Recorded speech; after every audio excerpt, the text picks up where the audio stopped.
বলি ও নবাবজাদি, রান্না বান্না হলো কিছু? না মা, রান্না তো এখনো হয়নি। হয়নি মানে? এতক্ষণ কি করেছিস? গ্যাস ফুরিয়ে গেছে মা, ছোট গেছে শুকনো ডালপালা কুড়িয়ে আনতে। ও আসলেই চুলায় আগুন ধরাবো। কিছুদিন আগেই না গ্যাস ভরে আনলো, এরই মধ্যে শেষ করে ফেলেছো? ভালো, খুব ভালো। মা খুব চটে আছে, ছোটটা যে কোথায় গেল। রান্না না হলে যে লেকচার আর থামবে না। ভাবি, কোথায় গেলে তুমি? এই তো ছোট, তুই চলে এসেছিস। এই নাও লাকড়ি, তুমি ভাতের পাতিল বসাও, আমি ততক্ষণে আনাজপাতিগুলো কেটে নিয়ে আসি। তাড়াতাড়ি করিস, মায়ের মেজাজ খুব বিগড়ে আছে। হ্যাঁ, আমার মেজাজ তো সবসময় বিগড়ে থাকে, তাই না? না মা, আমি সেটা বলিনি। হয়েছে হয়েছে, তোমরা যে আমায় কতটা সম্মান করো আমার সেটা জানা হয়ে গেছে।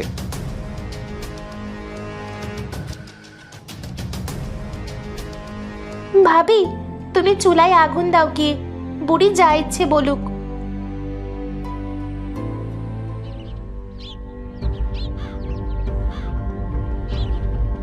কি নবাব নন্দিনীরা, যেই দেখলে শাশুড়ি একটু ঘুমিয়েছে অমনি দিঘির পানিতে পা ডুবিয়ে গল্প করতে চলে এসেছিস, তাই না?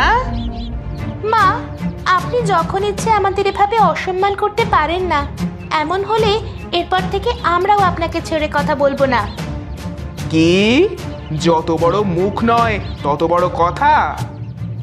বড় আর ছোট বলে কিছু নেই। আপনি অন্যের সঙ্গে তুই তুকারি করে কথা বলবেন, আর সে কি আপনার সঙ্গে ভালো ব্যবহার করবে? আগে নিজের আচরণ ঠিক করেন। ছোট, চুপ কর। গুরুজনের সঙ্গে এ কেমন ব্যবহার করছিস? কে গুরুজন? উনি? হাসি পেল খুব। শোনো ভাবি, আমি মানুষের বয়সকে নয়, সম্মান করি তার আচরণকে। এই মহিলা সম্মান পাওয়ার কোনো যোগ্যতাই রাখেন না। সবই তোর জন্য হয়েছে বড় বউ। আমার বিরুদ্ধে ইনিয়ে বিনিয়ে বলে তুই তোর যাকে খেপিয়ে দিয়েছিস। আজ আসুক আমার বড় মজুর বাড়িতে, এর একটা ব্যবস্থা না করলে আমার নামও সুফিয়া বেগম নয়।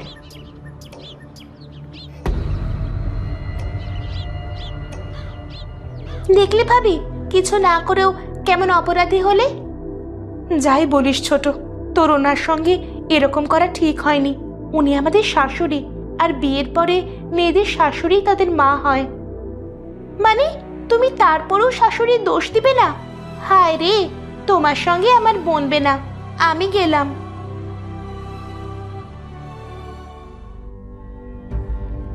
এই দেখ, তোর ছোট ভাইয়ের বউ আজকে আমায় যা নয় তাই বলে গালিগালাজ করেছে। আমি নাকি সম্মান পাওয়ার যোগ্যই না? আচ্ছা, গুরুজনদের যে সম্মান করতে হয় এটা কি ওর পরিবার ওকে শেখায়নি? কালকের মুরগি আজকেই কুকুরুকু করা শুরু হয়েছে। আরে এখন এসব আমাকে কেন শোনাচ্ছেন? আমি কি করব বলুন? কি করবি মানে? তোর বউ ষড়যন্ত্র করে দেবরকে নিজের বাপের বাড়ির এলাকায় বিয়ে করিয়েছে, আর ছোট বউ আমার সঙ্গে যা যা করেছে সেসব তো তোর বউই ওকে শিক্ষা দিয়েছে। আরেক বাড়ির মেয়েকে দোষারোপ করছেন কেন? মেয়েরা 3 বোন, তাদের কোনো ভাই নেই। এ কথা শোনবার পর আপনি তো আর মাটিতে পাই ফেলেননি।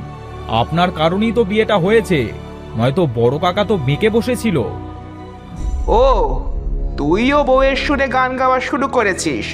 ঠিক আছে ঠিক আছে, করতে থাক তোরা, আমিও চুপ করে হজম করে যাই। না, আপনাকে তো চুপ করে সয়ে যেতে কেউ বলেনি। কি বলছিস? তোদের কামাই খাই তো, চুপ না থাকলে উপায় আছে? ভাত পাবো না তো। মা, এ সারাদিন কাজ করে বাড়িতে আসছি, দয়া করে এসব প্যানপ্যানানি বন্ধ করেন, সহ্য হচ্ছে না আর।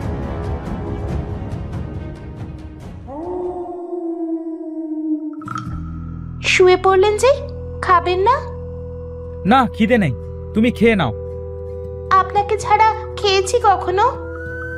মা বয়স্ক মানুষ, কেন যে তোমরা ওনার সঙ্গে লাগতে যাও? বড় ভাই না খেয়েই ঘুমিয়ে পড়েছে। এত পরিশ্রম করে এসে এইগুলো নেওয়া যায়? কেন যে এসব করো তোমরা?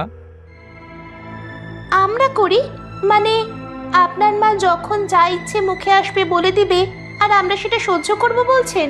আমরা অবসর সময় বসে গল্প করি একটু, এটাও ওনার সহ্য হয় না। উনি জাত তুলে গালিগালাজ করতে শুরু করেন। আর কত! তোমরা আসলে ওনাকে শাশুড়ি হিসেবেই দেখছো সব সময়। মা ভাবতে পারোনি? যদি পারতে তাহলে এত অশান্তি হতো না। হ্যাঁ, আপনার মা খুব ভালো মানুষ, আর এজন্যই পান থেকে চুন খসলেই কথার পাউডার দিয়ে উনি আমাদের ধুয়ে দেন। ওঠো, খাবো, চলো। না, খাবো না আমি। কণা, গোঁড়ামি করো না। পেটে একজন আছে, তুমি না খেলে সেও অনাহারে থাকবে। খাবো না এখন। আরে ওঠো ওঠো, খিদে পেয়েছে খুব।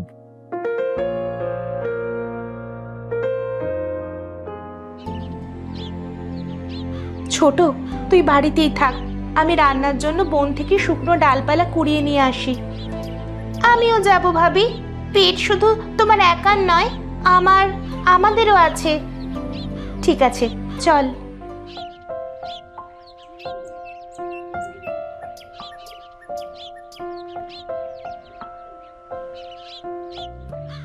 সিলিন্ডারে গ্যাস থাকা সত্ত্বেও মা তোমায় লাকড়ির জন্য পাঠিয়েছে, তাই না ভাবি?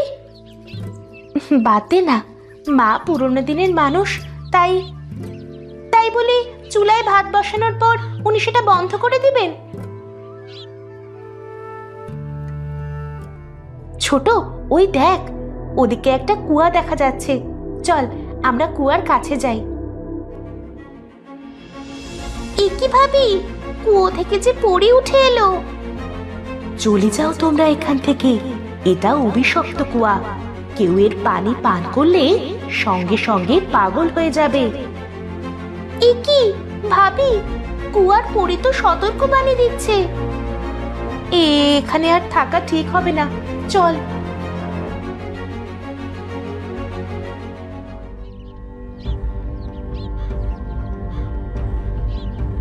এগুলো নাকি কাপড় ধোয়ার নমুনা। ময়লা তো সব কাপড়েই লেগে আছে। বলি, শুধু কাপড় পরিষ্কার করলেই হয় না, সঙ্গে মনও পরিষ্কার থাকতে হয়। হে প্রভু, আমার শাশুড়িকে আপনি সঠিক বোঝ দান করুন। শারমিন, শারমিন, বলি সব মরলে নাকি? কি হয়েছে মা? কিছু দরকার? তোমার বড় যা কোথায়? ওকে ডেকে আনো। ঠিক আছে মা। যতক্ষণে মহারানী আসবেন ততক্ষণে ওষুধটা আমি খেয়ে নিতেই পারি। ছোট বউ দুপুরে ওর ঘরেই ভাত খেয়েছে। ওর ঘরে নিশ্চয়ই খাবার পানি আছে, দেখি গিয়ে।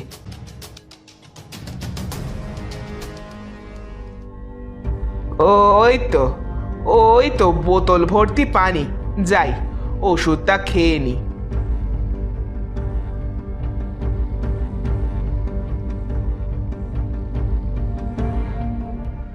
মা, মা, আপনি এই পানি খাবেন না। কি হয়েছে ছোট? এই পানিতে সমস্যা কি? ভাবি, এটা সেই অভিশপ্ত কুয়ার পানি। তুমি যখন বাড়ি চলে আসলে তখন আমি একলা গিয়ে সামান্য পানি নিয়ে আসছিলাম পরীক্ষা করার জন্য। মা সেই পানিটা খেয়ে নিয়েছে। হায় আল্লাহ!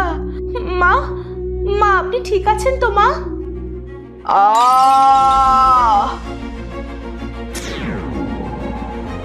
এ কি ছোট, মা যে আরশোলা হয়ে গেল।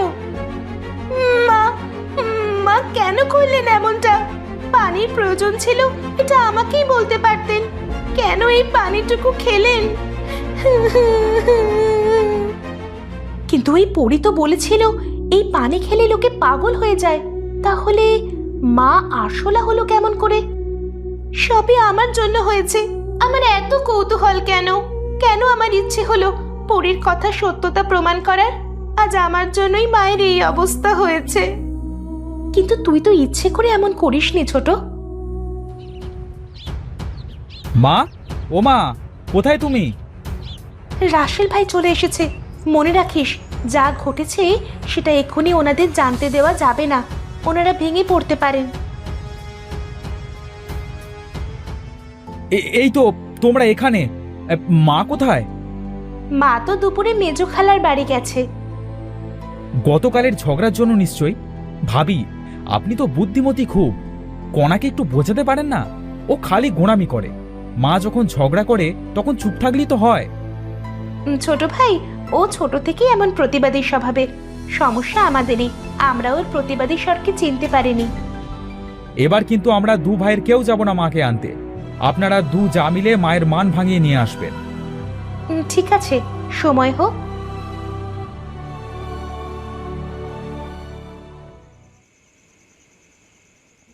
মা, ও মা, কথা বলো না। ছোট, এত রাত হয়েছে, এখনো তুই বসে আছিস? ভাবি, মাকে বলো না কথা বলতে। মায়ের কথা না শুনলে যে আমার ভালো লাগে না। মা কথা বলতে পারলে নিশ্চয়ই চুপ করে থাকতো না। আর তুই গর্ভবতী, এই অবস্থায় রাত জাগা ঠিক না। আমি এখন কি করব ভাবি? ভেতরটা যে জ্বলে পুড়ে খাক হয়ে যাচ্ছে। তুই তো আর মাকে খাওয়াবি বলে আনিসনি, এনেছিলিস ইঁদুরের ওপর প্রয়োগ করবি বলে। একটা অপরাধবোধ আমায় কুঁড়ে কুঁড়ে খাচ্ছে ভাবি। এমন চলতে থাকলে মৃত্যুর আগেই আমি বারবার মরব। মাকে কোথায় রাখি বলতো? বাইরে রাখলে তো তোর পালিত বিড়াল পুচি মাকে খেয়ে ফেলবে। ওই তো বয়াম দেখা যাচ্ছে, চলো মাকে বয়ামে রেখে বয়ামের গায়ে ছোট ছোট ছিদ্র করে দিই, এতে মা ভালোভাবে নিঃশ্বাস নিতে পারবে। বয়ামে কিছু খাবারও দিতে হবে ছোট, এতক্ষণে মায়ের নিশ্চয়ই খিদে পেয়েছে। হে প্রভু, যে বড় বউকে একদিন খাবারের কষ্ট দিতাম, আজ সেই বউ আমার খাবারের কথা ভাবছে।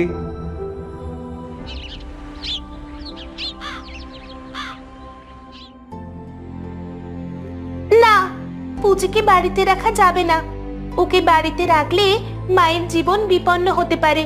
সকাল হয়ে গেছে, এক্ষুনি কোথাও ফেলে দিয়ে আসতে হবে। এই ছোট, পুচি তো গর্ভবতী, ওকে এভাবে ফেলে দিয়ে আসবি? শীতে ওর জীবনও যে বিপন্ন হতে পারে। হলে হোক, আমি ওকে এই বাড়িতে রাখবো না।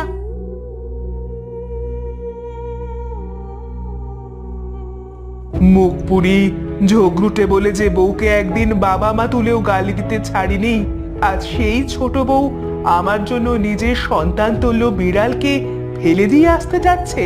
হে প্রভু, একটাবার আমায় শুধু একটাবার মানব জীবন দাও, ওদের পা ছুঁয়ে ক্ষমা চেয়ে নেব।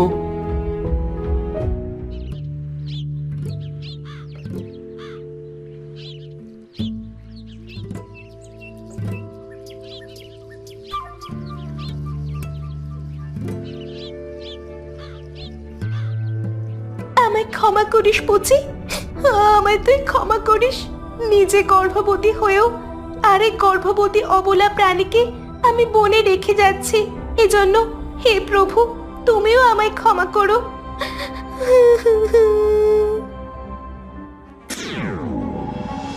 হে সুন্দর মনের মেয়ে, কান্না থামাও। পরিবন্ধু, তুমি এখানে? তোমার অন্তরের সৌন্দর্যে আমি মুগ্ধ মেয়ে। তুমি আমার হৃদয় জিতে নিয়েছো, আর তাই আমি তোমায় কিছু দিতে চাই। এই নাও পরিলোকের পবিত্র পানি। প্রভুর নাম নিয়ে এই পানি তুমি তোমার আশুরা শাশুড়ির গায়ের ওপর ছিটিয়ে দিও। ঠিক সন্ধেবেলায় ইনশাআল্লাহ উনি আবার মানুষ রূপ ফিরে পাবেন। ধন্যবাদ, তোমাকে অসংখ্য ধন্যবাদ পরিবন্ধু। এখন তোমার পোষা প্রাণীটিকেও সঙ্গে নিয়ে যেতে পারো।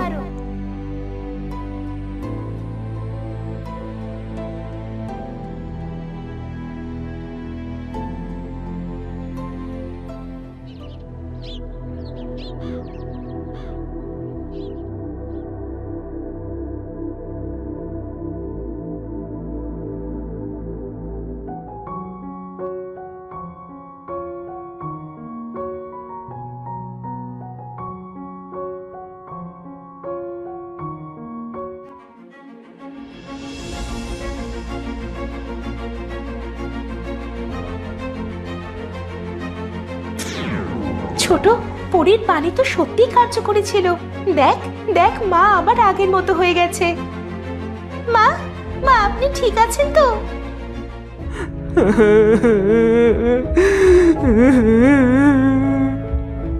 মা, মা আপনি কাঁদছেন কেন? মা, আপনার কোথাও কষ্ট হচ্ছে? কষ্ট হচ্ছে ছোট বউ, খুব কষ্ট হচ্ছে। শারমিন, কনা, মারে, তোরা দূরে কেন এখনো? বুকে আয় আমার, আমার বুকে আয়।